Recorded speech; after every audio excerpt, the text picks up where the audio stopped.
You're listening to the Wealth Mindset Show, where Hixon Zuercher Capital Management's team of finance professionals, portfolio managers, and a life coach come together to tackle complex topics in finance and retirement planning so you don't have to. From investment strategies and wealth management to tax planning, retirement income, and aligning your money with your values and purpose, the Wealth Mindset Show offers the tools to thrive. All right. Hey. Welcome to the Wealth Mindset Show, where our Hixon Zuercher team will have conversations on managing wealth, navigating retirement, and making smart decisions for a secure, meaningful future. I'm Austin Wilson, Director of Investments at Hixon Zuercher Capital Management. And I'm Josh Robb, Director of Wealth Management at Hixon Zuercher Capital Management. And today we're joined by two advisors. We have Jessica Hinks and Chase Rose with us. Jess, why don't you tell us a little bit about yourself? I'm the Senior Wealth Advisor, and I'm a certified planning professional, mom of two, and a lover of all things finance. And Chase? Yeah, I've been here before, so you guys should know me, but I'm a associate wealth advisor here. Been here for a few years. I'm engaged to my lovely fiance, Katie, with two dogs at home, and yeah, that's me. Chase Rose. All right, so today we're going to be answering the question, how to enjoy wealth without feeling guilty. And I feel like that's kind of a loaded question because it can go a lot of different directions, right? But I guess we're going to be talking about why so many people feel guilty about enjoying money now. Because, right, isn't that what we're working for, to earn all the money? So what are your thoughts, guys? Jess, you want to start? What are some thoughts on why people feel guilty enjoying their money? Yeah, well, both people who are working and people who are in retirement can feel that same sense of guilt for spending their money. And for working people, I think it's all about the fact they have no idea how much they're supposed to save. It's just drilled into your head, save. And then when you finally go out and spend money on yourself, you just feel like, shoot, I should have saved that. But in reality, it's just because no one feels like they're saving enough, and it's because enough has never been defined. Yeah, it's different for everyone. Mm-hmm. And, like you said, that concept of the trade-off between now and the future me, who needs that money more? And if you feel like you're weighing more towards your current me, then you have that guilt towards, oh no, in the future, I'm going to regret that decision. So yeah, you're right. That's one of those. Chase, what about those in retirement? Yeah, just the transition to retirement in and of itself is a huge mental barrier. I think we've all experienced that firsthand working with retirees. Just the transition from save to spend can be a huge obstacle to overcome. And really, I mean, obviously, there's income associated with being a retiree when you have an investment portfolio, but it's a different type of income, right? Mm-hmm. When you're, going to work every day at your 9 to 5, and you have that steady income stream coming in that you've been working and earning your entire career. That is one type of income that people have that makes them feel much more safe, right? But that an investment portfolio and the pension, Social Security supplying your lifestyle can feel a little more volatile, which it is because it is invested in things that could lose their value. But yeah, that's the biggest barrier for people, is that mental side. Well, you spend 40 years working towards building your nest egg, Exactly. with everybody telling you, don't touch that, that's for later, don't touch that. And it is hard to change the mindset after 40 years of being told one thing to then one day say, okay, now I go the other direction. And you're right, it is a hurdle for a lot of people to unlock that spending. Yeah, Absolutely. I think there's a difference of mindset where when you're working, spending money can be a little bit easier because you have levers you can adjust. You could say, maybe I spent too much money this year or bought too much house. I don't know. I could just work another year and then I can retire. It's not a big deal. You can save more or work longer. Yeah. But when you're already retired, those two levers are pretty much gone. Yeah, you could pick up a part-time job or whatever, but most retirees aren't. Maybe they don't want to do that. Maybe that's not part of their plan. So yeah, your levers are a little bit different. Absolutely. So now let's talk about how to enjoy spending now when you think you should be saving for retirement. So this kind of alludes to what Jess was talking about earlier. Maybe this is the leading up to retirement. So Jess, have you ever worked with someone who just, they couldn't let themselves spend money on anything that's fun, anything unnecessary, and how'd you help them break through that? Yeah, I've worked with loads of clients who don't want to spend their money. I probably have more clients who don't spend enough than actually spend too much, which seems ironic. Underspend versus overspend. Yeah, but left unchecked, I myself can be one of those underspenders. So I actually have a narrative that I tell myself to let myself spend money without feeling guilt. And I just kind of think three things. One, I know exactly how much I need to save to have a successful retirement. Two, I know that I'm either meeting or exceeding those saving goals. So really, that's just left with, if my future me is good, what can I do now to enhance my life and my family's life, right? Yep. And so recently that might have been building a play set in my backyard or taking a trip with my family or finally replacing my old carpet, right? So things like that, I would have trouble giving myself permission to spend, but I know I can. Yep. Mhm. And you've mentioned a couple times knowing how much you need to save. So having a plan and knowing where you're going allows you that freedom now. Because if you're just randomly saving, hoping at some point you get to some number you don't even know what it is, that doesn't relieve that stress. So you have to know at least the direction you're heading and where you're trying to get to know if you're on track. So coming up with that financial plan is the big first step to that. Absolutely. Because you're right, is if everybody asks us that question, how much do I need to save? And it's a different number for everybody, but you can help them get to that answer by figuring out what they're trying to achieve. And once you get there, then you can say what you have currently, everything left over, there is nothing associated with that. That is free money that you can do something else with. So I guess the question for all three of you advisors at the table is, what was the light bulb moment that you had with a client where they're like, oh my goodness, I get it now. I can go spend some money and I'm going to go on vacation or whatever that is. Do you want first, Chase? I think just a great example. This is a more of a general statement as opposed to a specific circumstance. But oftentimes we have different methods of tracking retirees' spending, and oftentimes they might get a year or two in, and we show them what their withdrawal rate is, and we show them what their sustainable withdrawal rate is. And if those are two different numbers, that's almost a scenario where they're seeing their spending lower than what they could be spending. It's like, oh, maybe I can go do this extra thing that maybe I wasn't wanting to originally because I don't have that, that normal paycheck coming in. So, and I've had new clients too come in who aren't retired and they're like, I feel like I should be saving more. So we run the projections, and I can think of one couple in particular where I just told them, you don't need to increase your savings rate. Just do exactly what you're doing and you are on track to, retire at 60 like you want. And so you actually have excess cash. So next thing you know, they're taking a family trip. They're maybe giving money to their kids. They're doing things they've always wanted. And that actually feels really good for me too, because I get to see them live a life fulfilled. So that's fulfilling. Yeah. And I think too, one of those kind of light bulb moments is when you realize the future's unknown. And so the other side of this is, especially if you have kids, they're only young once, and you only can do certain things at certain stages of life. And for me, kind of that light bulb moment was seeing other people kind of look back and say, oh, I wish I would have done this or that. So as soon as you're kind of saving what you need to, that light bulb moment is there are opportunities now that I may never get. I could be saving this for future me, but future me can't do what I can do now. And making sure that I'm balancing the current opportunities versus the future opportunities and getting to that point, because again, there's only so much about the future. You don't know how long you're going to live and what that'll look like health-wise and opportunities. So taking some advantage now is, ideal for most people. And what I will add to that is, unfortunately, there's a specific circumstance that comes up quite a bit that can be that light bulb moment for people, especially for those who are leading up to retirement and saving for retirement.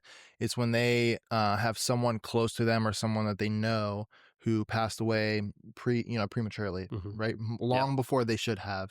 Oftentimes that's like a click in someone's brain that says, wow, life really is short. You never know when your time is.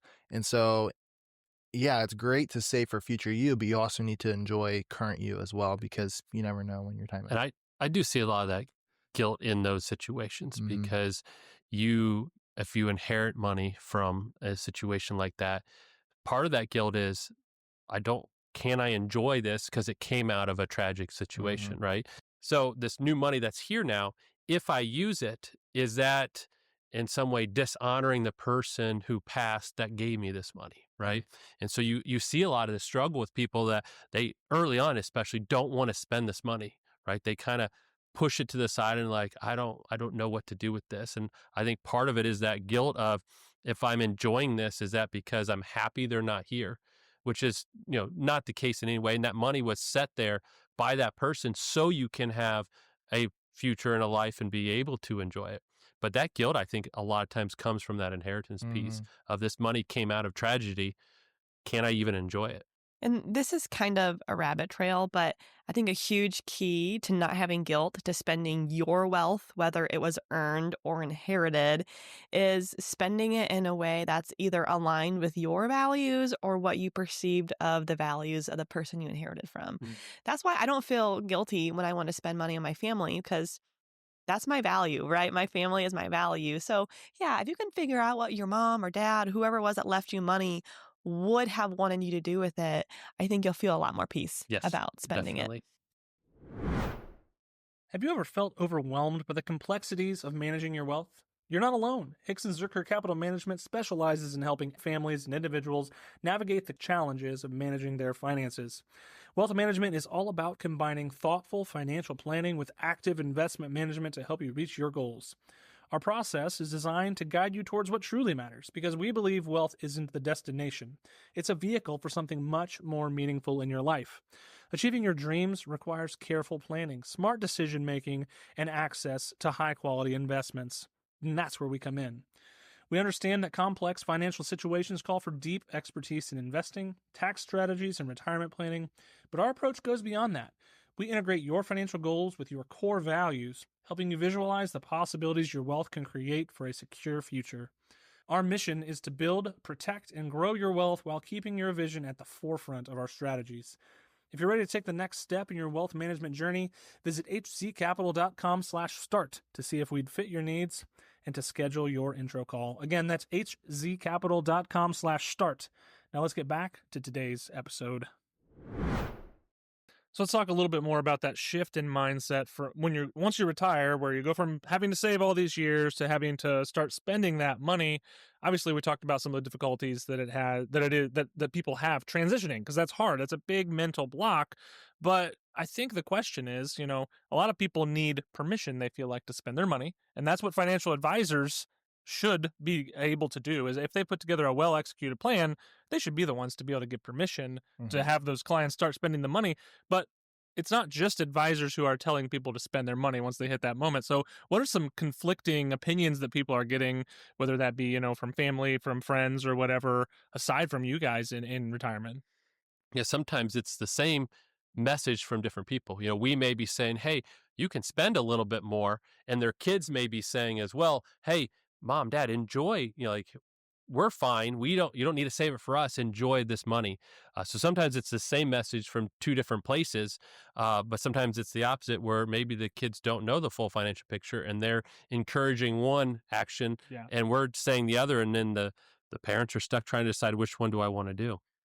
Yeah, with that being said, I mean, oftentimes it might not even be a direct message. Like someone might not be telling someone something, but think of a situation where most people who are approaching retirement normally have kids who are approaching college, right? This is just an example. And while, your kids are wanting to go off to college, what as a parent do you want to do? You want to help them pay for their college, right? And so when you have to decide between having to pay for someone's college or, spending on yourself, that can be a hard conversation to have. And even, that's a big topic that financial advisors help their clients answer all the time. So, yeah. Yeah, I feel like it's my job to tell my clients they can go spend their money if the facts support it, right? If they can meet all their goals, like supporting their kids' college, paying for their daughter's wedding, retiring. But I think more than anything, it does come down to the family.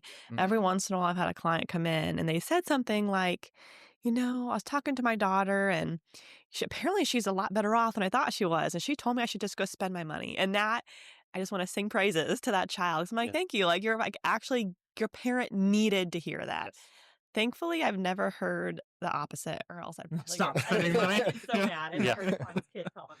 Yeah. Don't spend. I need it later. I think that's a realization that we all want people we love to experience is, listen, mom and dad, for example, or whatever, like, you worked hard for 40 years. We want you to spend your money on you. We're fine. That's a great realization that the generation above you should be able to have, which is awesome. So let's talk about some key takeaways, really some thoughts about this topic overall. So if you guys could each give, I'm going to put all three advisors on the spot, give people one permission slip to spend guilt-free on something, what would it be? Ooh, boy. Yourself? That's Whether a it be- bucket right That's there. a very open-ended question. Food, Jay. Yeah, food for sure. Yeah. I would say, yeah, for me, if I look at, and this is pre-retirement and post-retirement experiences, because I think a lot of times, you could get stuff and stuff just lasts for finite amount of time. But whether it's a couple or a family, creating those experiences, memories, I think are the most useful spending of that money, especially for those people who struggle to spend the money. We're talking about that guilt piece. If they know they're doing it for the family, like you talked about, Jess, it's maybe a little easier to book a trip that you're going to take with all your kids versus buying something that you're just going to look at and feel guilty every time you look at it. Whereas when you think on the trip, you're going to think about the positive and memories you built, and it's not that guilt piece. I was going to say the same thing. It's all my best memories growing up with my parents were doing something. Now, maybe it's a trip or maybe it's just like a trip to the zoo, but the point is you're doing something, right? So I find so much value in that. Chase, is food really your answer? Well, always pay your taxes. Yeah, always pay pay your your taxes. utility bill. That's not guilt-free spending. That's necessity. It's required. Touche. Now, if you could tell someone one thing about the purpose of money.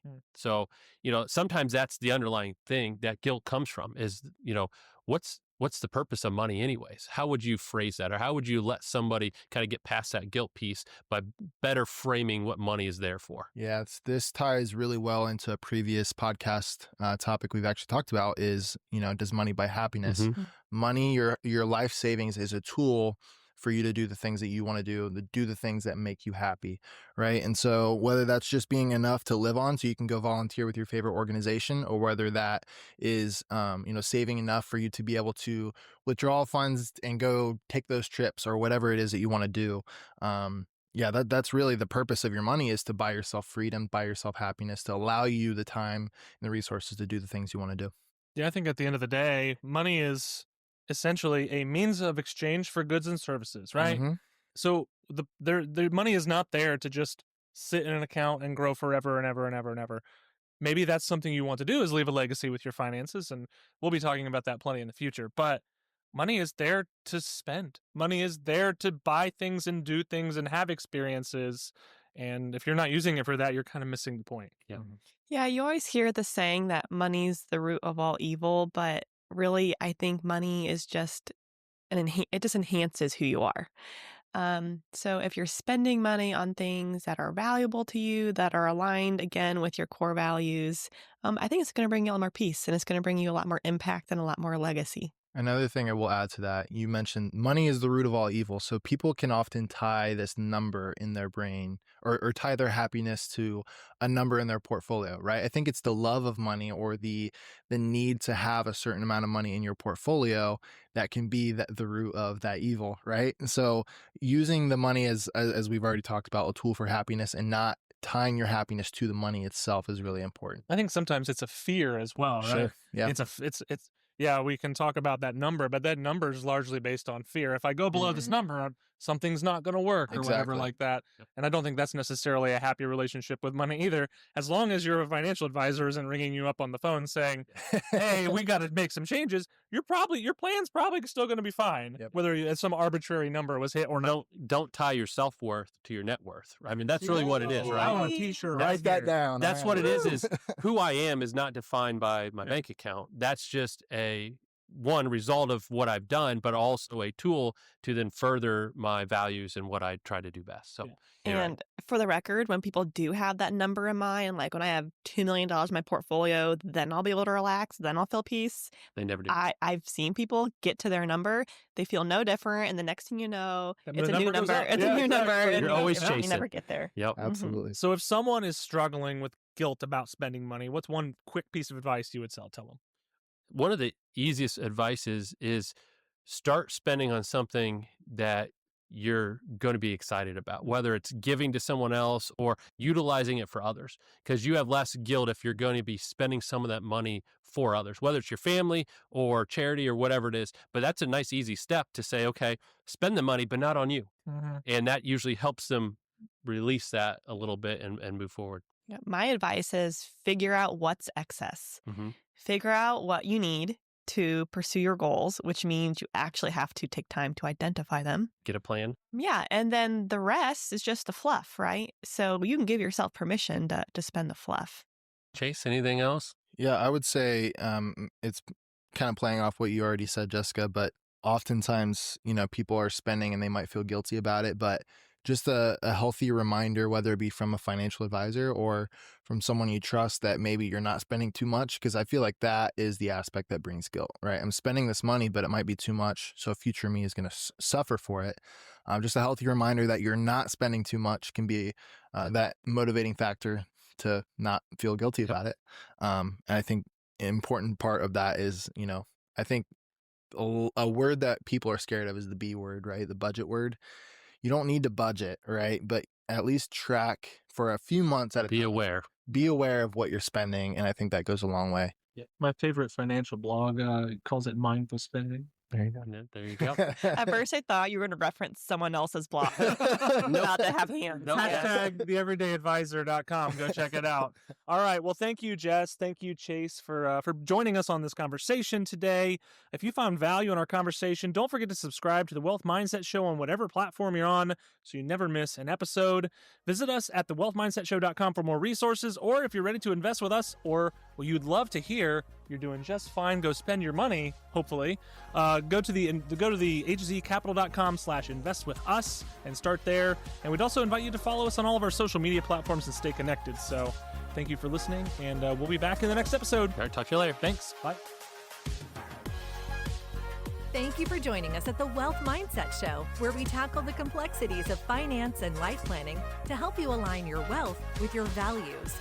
We hope today's conversation provided value and clarity as you navigate your financial journey.